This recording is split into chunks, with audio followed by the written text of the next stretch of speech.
Assalamualaikum warahmatullahi wabarakatuh. Alhamdulillahirabbil alamin. Assalatu wassalamu asrofi anbiya'i wal mursalin Sayyidina wa maulana Muhammadin wa ala alihi washabihi ajmain, amma ba'du. Alhamdulillahirabbil alamin. Ketemu lagi bersama kami dalam program Jurnal TV bersama saya Dedi dan rekan saya Ridin Fitria dalam program Ramadan Itu Indah Walau di Rumah.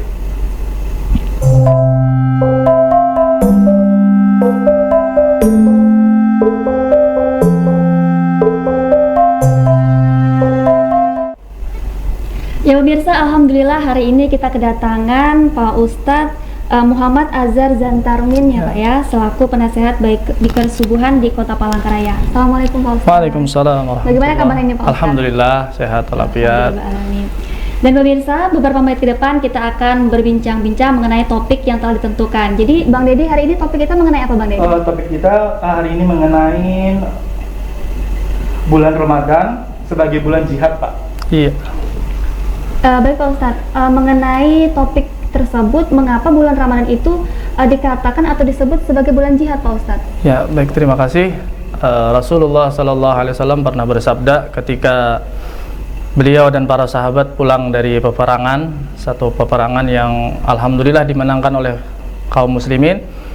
Para sahabat bergembira, namun ada sabda Rasulullah SAW yang berbunyi, raja'tum minal jihadil asghar ilal jihadil akbar. Kalian baru saja pulang dari satu jihad yang kecil menuju kepada jihad yang besar. Maka para sahabat bertanya, faqila mal jihadul akbar ya Rasulullah, apa jihad besar tersebut ya Rasulullah? Rasulullah menjawab, faqala jihadun nafsi, yaitu jihad melawan hawa nafsu kita sendiri. Nah, oleh karena itu di bulan Ramadan kita diperintahkan oleh Allah Subhanahu wa taala melaksanakan puasa 1 bulan penuh sebagaimana firman Allah, ya ayyuhalladzina amanu kutiba alaikumusiyam kama kutiba alal ladzina min qablikum la'allakum tattaqun, yang artinya hai orang-orang beriman, diwajibkan atas kalian berpuasa sebagaimana telah diwajibkan atas orang-orang sebelum kamu agar kalian bertakwa. Dari sinilah jihad yang dimaksud di dalam bulan Ramadan, yaitu kita melawan hawa nafsu kita. Kita melawan keinginan-keinginan kita, terutama pada waktu siang hari yang kita diwajibkan berpuasa, yang mana nafsu kita ingin makan, minum dan sebagainya. Namun di siang hari di bulan Ramadan kita diwajibkan berpuasa, dan itu harus kita lawan. Nafsu tersebut harus kita lawan. Itulah artinya jihad. Sebagaimana Al-Imam At-Tayyibi mengartikan hadis tersebut dengan makna beliau, yaitu yang namanya mujahid. Seorang mujahid itu bukan hanya seorang pejuang melawan musuh atau orang-orang kafir, namun mujahid atau seorang pejuang itu ialah orang yang bisa memerangi hawa nafsunya, mendorong hawa nafsunya untuk senantiasa taat kepada Allah Subhanahu wa taala. Kita bayangkan, terutama di malam hari enak-enak tidur jam 2, jam 3, hawa nafsu kita pasti ingin tidur nyenyak, ingin tidur jangan diganggu. Namun kita diperintahkan oleh agama untuk bangun melaksanakan ibadah sahur, walaupun ibadah sahur tersebut hanya sunnah, namun itu sangat dianjurkan karena untuk membantu penunjang kekuatan kita berpuasa di siang hari. Kemudian di siang hari kita bekerja, kita beraktivitas, namun kita tidak diperbolehkan makan, tidak diperbolehkan minum. Kita jaga hawa nafsu kita kekang hawa nafsu kita agar dia semakin kita tundukkan dan taat kepada Allah. Itulah perkiraan atau kira-kira kenapa bulan Ramadan bisa kita katakan sebagai bulan jihad. Bukan jihad melawan orang-orang kafir atau melawan musuh-musuh Islam, tetapi jihad melawan hawa nafsu kita sendiri. Mungkin itu pembukaan dari saya, yang diartikan jihad yaitu melawan hawa nafsu kita sendiri. Terima kasih. Lalu Pak Ustadz, tadi berkenaan dengan tidur ya Pak Ustadz. Iya. Bulan Ramadan itu adalah bukan masalah makan dan minum juga, iya, tapi dilipat dengan ibadah seperti itu. Iya. Jadi kalau misalnya tidur pun itu termasuk ibadah. Lalu bagaimana Pak Ustadz kalau misalnya tidur nilai pahalanya itu berupa ibadah jihad seperti itu Pak Ustadz? Iya. Baik, terima kasih. Rasulullah SAW bersabda dalam kitab Asrarus Syam, naumus shaim ibadatun, tidurnya orang yang berpuasa ibadah. namun dalam arti tidurnya tetap tidak melalaikan kewajiban-kewajiban di siang hari. Contoh, di waktu zuhur dia tetap bangun dan sholat zuhur, di waktu asar dia bangun dan sholat asar.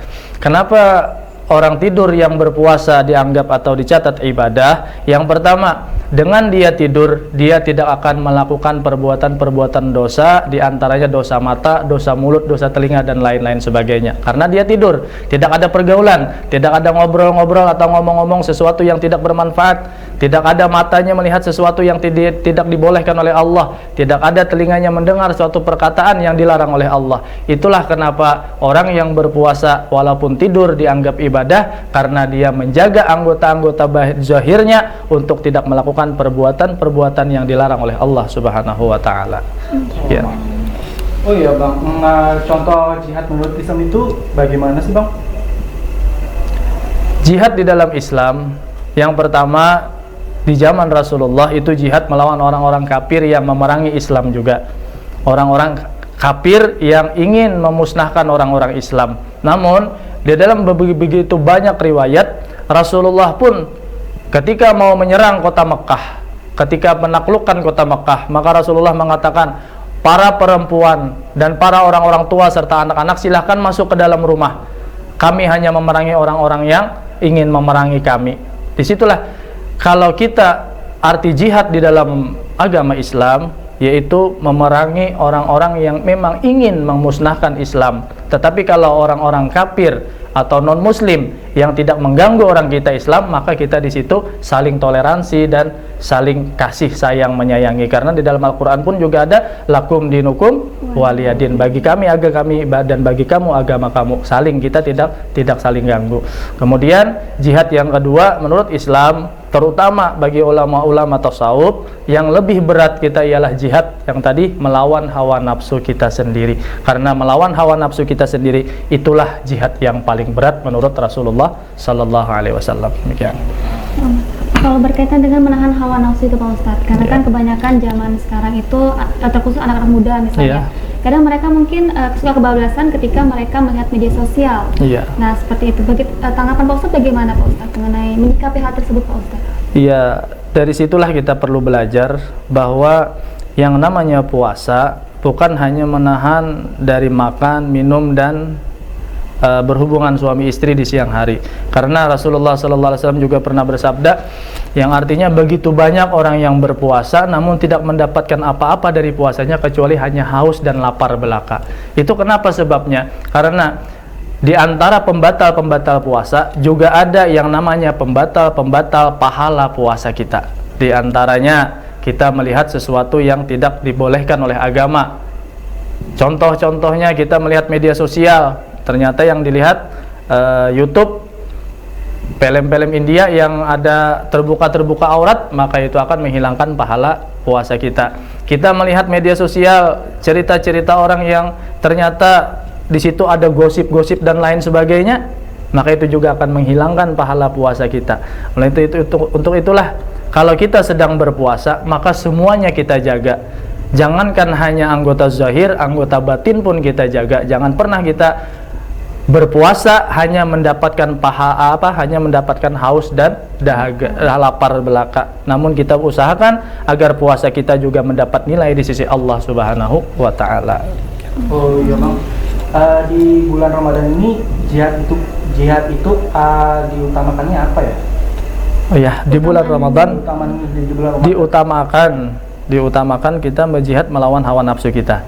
Di antaranya karena dalam riwayat tertulis di dalam kitab Durratun Nasihin bahwa ketika nafsu diciptakan oleh Allah Subhanahu wa taala, karena nafsu itu juga satu makhluk daripada makhluk Allah. Ketika makhluk diciptakan bernama nafsu oleh Allah Subhanahu wa taala, dia ditanya oleh Allah, "Wahai nafsu, siapa engkau dan siapa aku?" Nafsu itu menjawab, "Aku ya aku, kamu adalah kamu."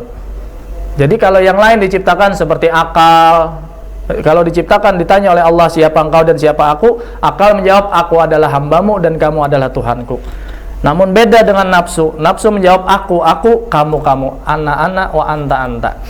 Nah, ketika itu Allah Subhanahu wa taala menghukum nafsu dengan menenggelamkan nafsu di dalam air selama 700 tahun. Setelah 700 tahun diangkat nafsu, ditanya siapa aku dan siapa engkau, tetap jawabannya seperti itu. Aku adalah aku, kamu adalah kamu.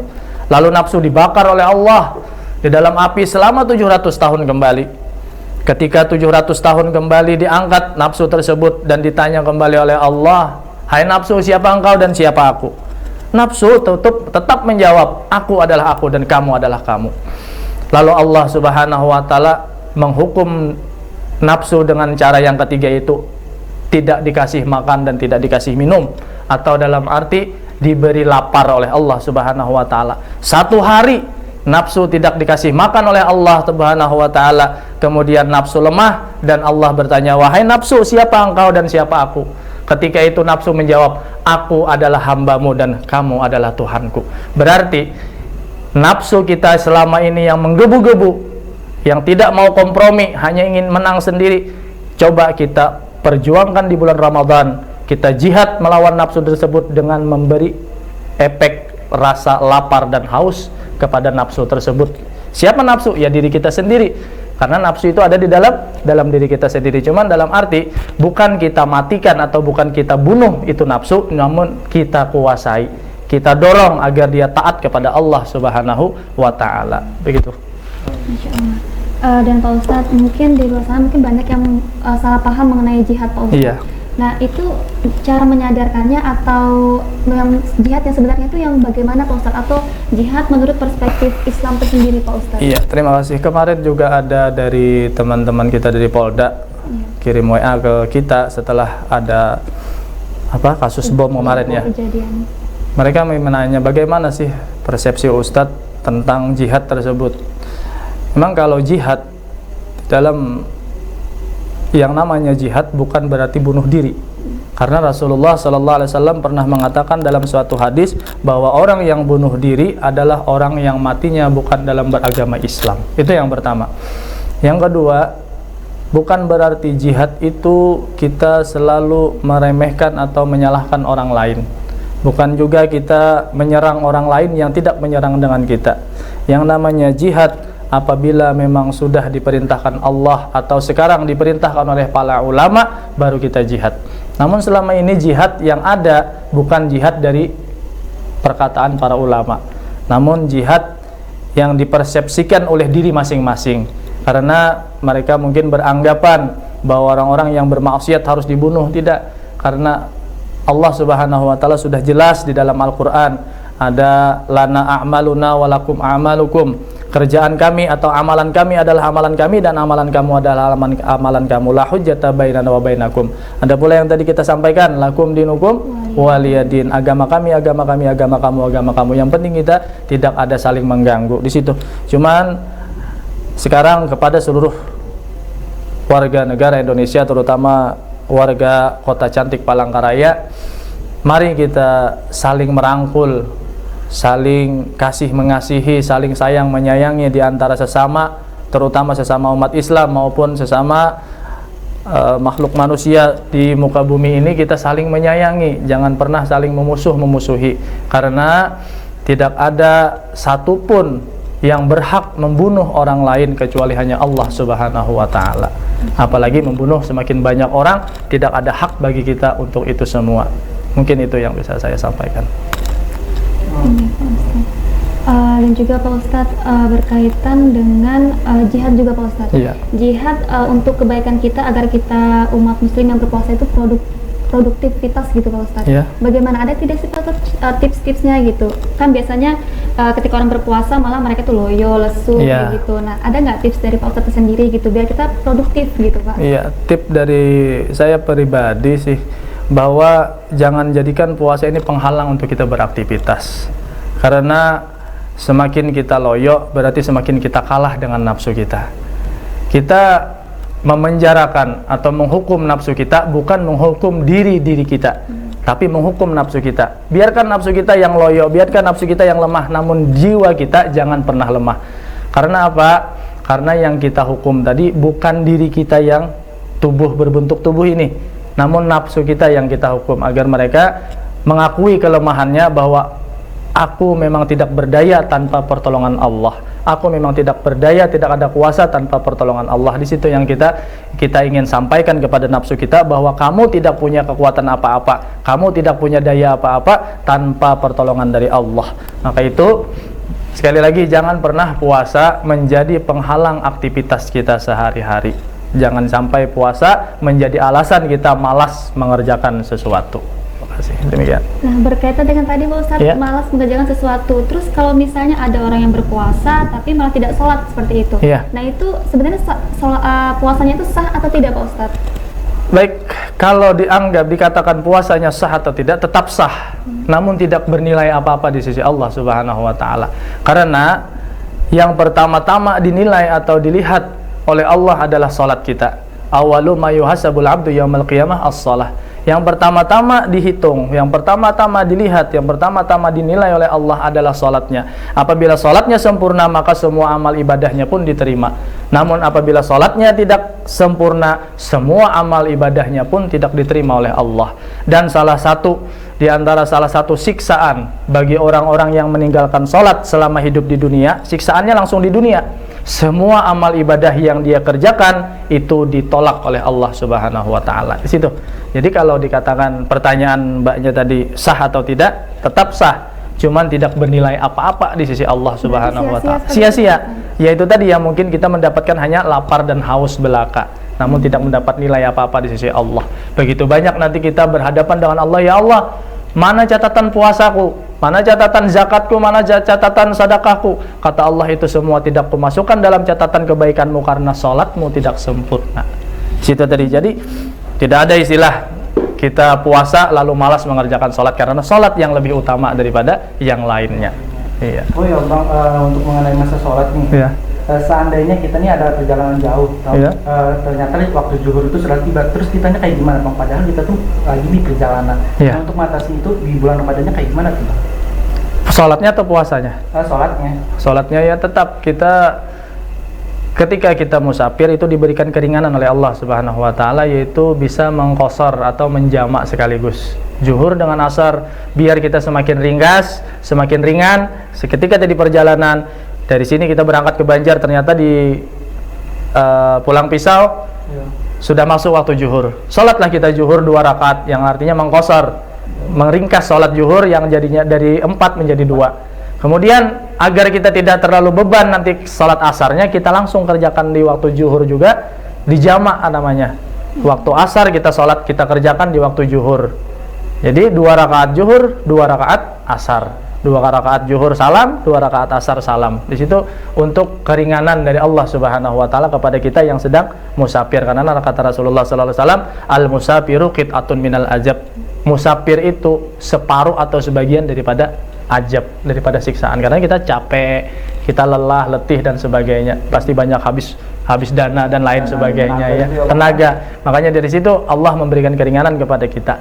Makanya puasa pun kita dapat keringanan dari Allah. Fa in kana maridan aw ala safarin fa'iddatun min ayyamin ukhar. Apabila kamu sedang sakit atau kamu sedang dalam keadaan musafir, maka silahkan membatalkan puasa, namun diganti pada hari-hari yang lain. Cuman di situ banyak ulama berpendapat, ada yang mengatakan kita boleh tidak puasa kalau musafirnya kita, perjalanannya kita itu berangkat memang sebelum waktu subuh. Tapi ada juga yang mengatakan apabila kita sudah berangkatnya di waktu ketika sudah subuh lewat, misalnya jam 8, jam 9, kita tetap diwajibkan berpuasa. Kecuali di perjalanan kita sudah ujur, tidak sanggup lagi melaksanakan puasa, boleh kita berbuka. Situ. Jadi perbedaan ulama tentang musafir di sini itu banyak pembahasannya di dalam kitab-kitab fikih. Cuman itu tadi yang yang ditanyakan masalah sholat. Kita diberi keringanan oleh Allah Subhanahu wa taala ketika di dalam perjalanan kita boleh mengqashar dan boleh menjamak sholat yang 4 rakaat menjadi 2 rakaat, dan waktu asar dimajukan kita sholatnya di waktu zuhur, itu bisa. Dan Pak Ustadz, mengenai jihad juga nih, Iya. berpuasa itu kan berarti termasuk jihad juga tuh kan, Iya. Pak Ustadz?